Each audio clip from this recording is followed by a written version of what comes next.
La scuola siciliana è una scuola che ha delle punte di eccellenza e ha invece dei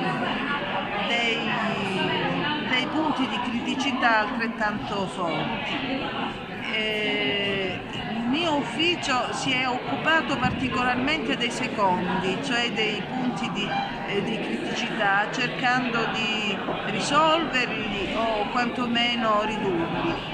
Qualcosa si è fatta, la dispersione, che non è poca cosa, per esempio si è ridotta, soprattutto nelle scuole medie, nelle scuole di primo grado. Abbiamo cercato di formare il personale docente anche sul tema di particolare interesse, qual è quello della differenza di genere e della violenza sulle donne.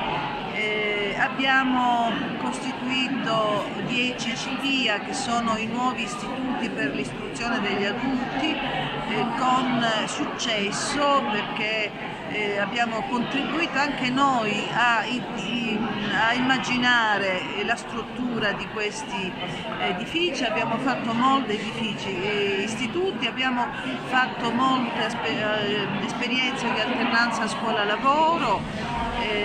Io potrei continuare all'infinito.